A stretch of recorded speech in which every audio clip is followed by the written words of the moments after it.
नमस्कार दोस्तों। आज के इस विश्लेषण में हम एक ऐसी कहानी पर बात करने वाले हैं जो सीधे हमारी सोच और सफलता के बीच का गहरा कनेक्शन दिखाती है।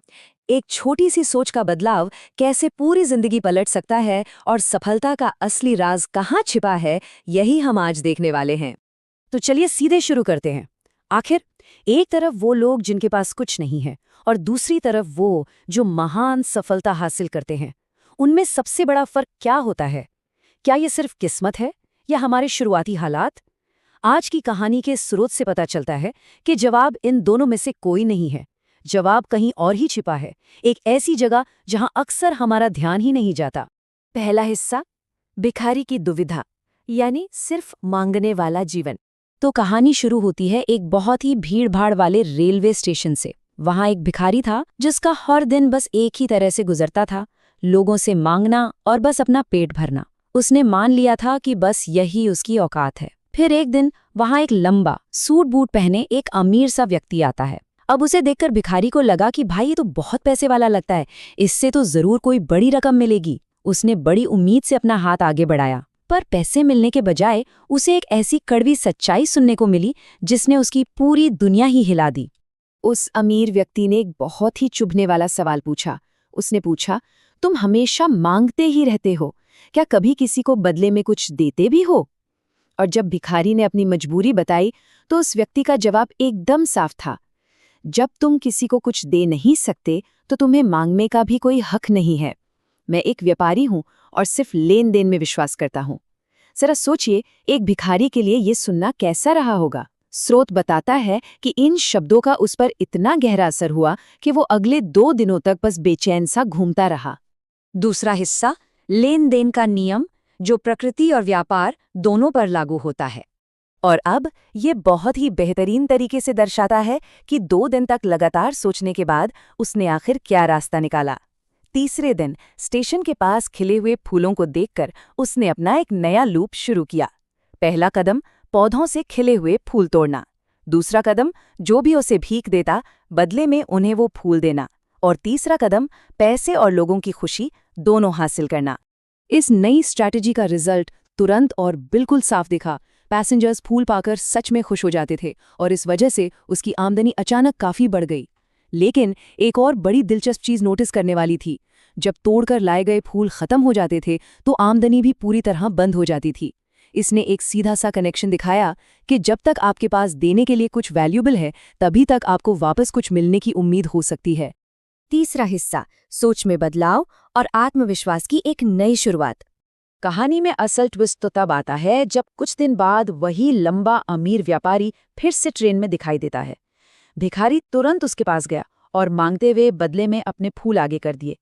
व्यापारी ने पैसे दिए, फूल लिए और बड़े खुश होकर बोला, वाह क्या बात है, आज तो तुम भी मेरी तरह एक व्यापारी बन गए हो। एक सफल इंसान के मुंह से निकली हुई ये तारीफ उस भिखारी के लिए किसी चमत्कार से कम नहीं थी। इस एक छोटी सी तारीफ ने उसके अंदर की सोई हुई आग को जगा दिया।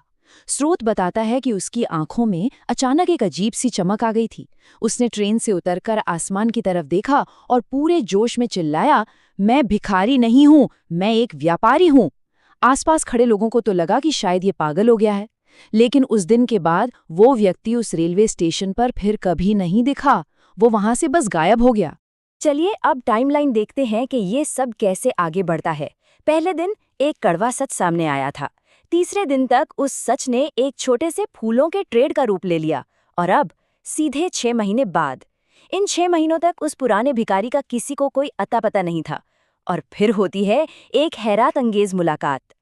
चौथा हिस्सा, अंतिम रूपांतरण, एक भिखारी से व्यापारी तक का सफर। उसके अंदर की दुनिया तो बदल ही चुकी थी, अब बाहर की दुनिया भी बदलने वाली थी। 6 महीने बाद उसी स्टेशन की एक ट्रेन में सूट बूट पहने 2 अमीर लोग सफर कर रहे थे। एक ने दूसरे को पहचाना, पर दूसरे ने इनकार कर दिया कि वो तो पहली बार मिल रहे हैं। तब पहले ने मुस्कुराते हुए याद दिलाया कि ये उनकी पहली नहीं बल्कि तीसरी मुलाकात है। जरा सोचिए, ये अनजान बड़ा व्यापारी कोई और नहीं, वही पुराना स्टेशन का भिखारी था जो अब फटे कपड़ों में नहीं बल्कि एक बहुत बड़ा फूलों का व्यापारी बन चुका था। पर सवाल ये है कि ये इतना बड़ा ट्रांसफॉर्मेशन आखिर हुआ कैसे? दरअसल उस अमीर व्यक्ति की बात सुनकर उसको ये समझ आ गया था कि लोग उसे भीख नहीं दे रहे थे, बल्कि उसके फूलों की कीमत चुका रहे थे। वो अभी तक सिर्फ अपने दिमाग में भिखारी था, पर लोगों की नज़रों में वो एक छोटा व्यापारी बन चुका था। उसने ट्रेन में फूल बेचकर जो पैसे मिले, उन्हें ध्यान से सेव किया। उन बचत के पैसों से और फूल खरीदे ताकि अपना ट्रेड और बड़ा कर सके। उसने वहाँ की लोकल डिमांड को समझा और देखते ही देखते अपने इस छोटे से काम को एक बहुत बड़े बिजनेस में बदल दिया। अपनी खुद की वैल्यू पहचानना ही इस विशाल साम्राज्य की नींव बनी। 5वां और आखिरी हिस्सा, सोच की शक्ति, जो सफलता का असली रहस्य है। अब इन दोनों माइंडसेट के बीच की तुलना के बारे में जो सबसे दिलचस्प बात है, वो ये है कि दोनों के बीच का अंतर बिल्कुल साफ है। एक तरफ है भिखारी माइंडसेट, जहां इंसान खुद को छोटा समझता है और उसका पूरा फोकस सिर्फ दुनिया से कुछ लेने पर होता है।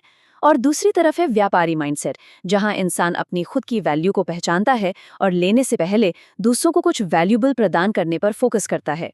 असल फर्क हालात का नहीं, हमारी अपनी सोच का होता है। इस पूरे कॉन्सेप्ट का बेस है गिव एंड टेक, यानी देने और लेने का नियम। ये सिर्फ कोई बिजनेस स्ट्रैटेजी नहीं है, बल्कि प्रकृति का एक बेसिक रूल है।